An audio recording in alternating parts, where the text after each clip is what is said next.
going to be just as gratifying, Greg, as they go from being picked to finish last in the Big 12, finishing next to last in the Pac-12 last year, to Big 12 champions and a bye in this first 12-team playoff. Yeah, I don't think there's many teams really that can more properly sum up how quickly things can change in college football. Maybe Florida State from this year going from the penthouse to the outhouse, but how about the other side of the coin, where you can add a quarterback from Michigan State and Sam Levitt, you can continue to lean on a playmaker like Cam Scatterboot, you can continue to get better along both lines of scrimmage by way of the portal and developing some young talent. And to now see them moving from the Pac-12 to the Big 12 and fighting their way into the college football playoff, not just in the field, but with the first round bye, is truly remarkable. And it just goes to show you, it can be done. This was a team that, I'm not kidding, I don't think it can get much lower than it was with what was hanging over their head from the previous coaching staff and the administration. Kenny Dillingham goes in, injects some life and some energy, rallies some of the boosters and the supporters, and now they find themselves with a 9-win improvement off of the year ago. So I think it's truly remarkable what can be done in one off-season in college football, and it sets the standard for how to kind of pull things out of the doldrums after a couple bad years. And finding an identity. This is what we are. We're going to come to this game with Cam Scatterboot, we're going to run him at you. We're going to find out if you can stop him. When you do that, it opens up things for Sam Levitt, and it makes it easier for him to get these plays. The play action pass on 4th and 1, what an amazing play call, but you could only do that because Cam Scatterboot is dominating football games down the stretch for Arizona State. And it's funny, like, I'm in the studio with Matt Berry, and he started from, man, I just wish we could win a game. That would be great. Arizona State, right? Then they win a couple. Then all of a sudden it turns into, we're the best team in the Big 12. We deserve a bye, and we should probably get up to the Super. It's amazing that turnaround that happens. Even if it happens within a season, when you get that confidence, you get things rolling, you find your identity, and it opens up those other things to you for Sam Levitt to make those plays. They've been on a great run. It's been fun to watch. Yeah, you know, I know that you think that Cam Scatterboot is unstoppable. That's not true. Okay, go ahead. KB George stopped him just long enough. We're with Cam Scatterboot, the Big 12 title game, most Whoop, outstanding whoop. player. First and foremost, congratulations. What was your reaction to getting first round bye, the 4 overall seed? Awesome, because we put in the work and we were expecting what we got, so they delivered for us. The second biggest cheer of the day came from when Texas popped on the board. You'll face the winner of Clemson and Texas. What was your reaction to that? We got a lot of Texas guys in the building, so got a couple guys that came from there. They got a lot of boys over there, so I think they'll be excited if that ends up happening. What excites you about the opportunity to play in the Peach Bowl? I mean, I never dreamed of it, I never thought we'd be in the situation to, be in the Peach Bowl. I remember watching as a kid, but now that we're here, it's pretty cool. After yesterday's Big 12 title performance, you said you're the best running back in the country. How important would it be to you to be able to get an invitation to New York? That'd be awesome because, like I said, I never dreamed of it, and now that it's come to light that my play is happening and the fact that people are seeing it, and that's what I would do this for. That's what I work for, and something like that would be awesome. Why is this team capable of making a deep push in the playoffs? Because we're talented. We play with each other. We love each other, and I mean, I don't see a team that could beat us, honestly. Best of luck in Atlanta. Thank you so much. Kind of confidence you want for sure. Cam Scatterboot has been sensational. Came into the weekend ranked 7th in the country in rushing. He has a great chance of getting a trip to New York as a Heisman finalist and head coach of the Sun Devils. Joins us now, Kenny Dillingham. Kenny, I don't think that Pat McAfee would ever forgive me if I didn't ask you the most important question surrounding the Sun Devils. What's the size of Scatterboot's head? What size hat does he wear? That's a big old noggin. Large. Have you ever seen those big caps? Those super big caps that people wear now?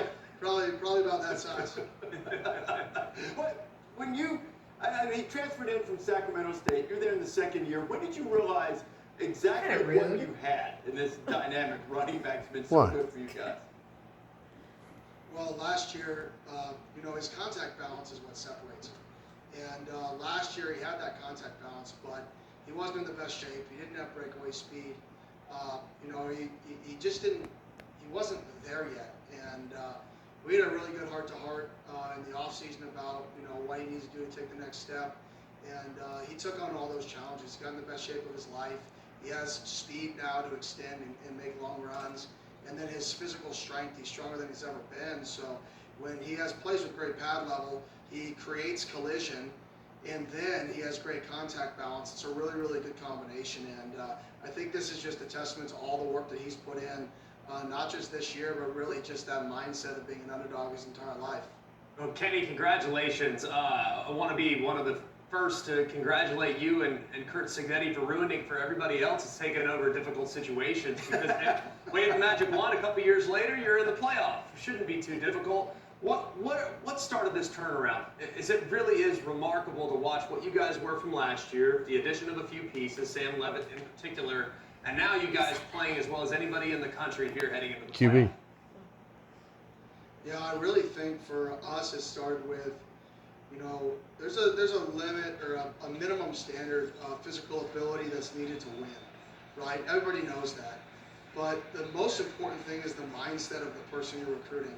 And I really think our staff, we said no to a lot of kids that were really talented, and we made sure that the guys that were coming in here fit the culture that we wanted to have.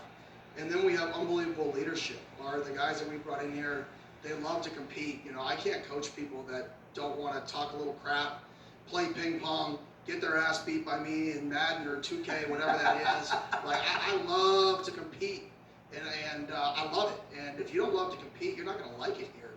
And that's really, I think, what started the turnaround was getting guys who are just competitive and playing tiddlywinks. I don't care what it is, and putting them in the same room together. Kenny, congratulations, man. Booger here. Leading right into my question, you talk about being competitive. Man, you're one fiery guy. One of the things I love when you guys play is when the camera finds you on the sideline, the emotion, the passion, the fieriness. How have you been able to get that instilled within your team so your team can take that same mantra? Yeah, I think for me, it's this is a player-led team.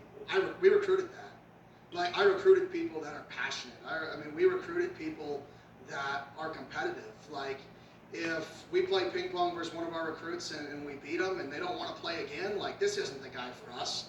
Like, I want the dude who's not going to leave the room until he gets his lick back. And that's just what I want. And I think that's just not us or me individually. I think that's just the identity of our football team, is a bunch of guys who just love that competition. And they do it every single day in practice. They do it every single day off the field, and different things they do, whether it's hanging out in the locker room, playing or shadow boxing, and all that stuff. They just want to compete in everything we do. Being a competitive guy, are you annoyed that you didn't get the 3 seed or get the chance to play in the Fiesta Bowl instead of having to go across and play in the Peach Bowl?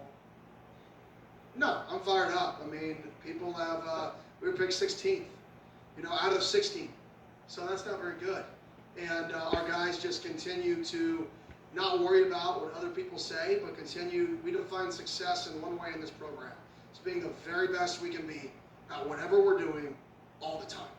And that's been the message since the day I took over. That's been the message all day, all year. That's been the message when people didn't know who we were on game day or why they were picking us, all the way to people saying we're okay again, or we're an average football team, whatever people think now. It doesn't matter what people think about you. It matters what you think about yourself and what you believe and the work that you put in. To be clear, if I can defend my colleague a little bit, I think he didn't quite finish his thought. He was saying that you guys had come to his attention is what he was going at. At any rate, everybody knows now. Kenny, congratulations. Look forward to seeing you guys playing on New Year's Day against the winner of the Clemson and Texas game. Appreciate it. Go Devils. Go Devils. Here's Kenny Dillingham. Hey, ASU. I think my group research. Snorlax says. Hey, ASU.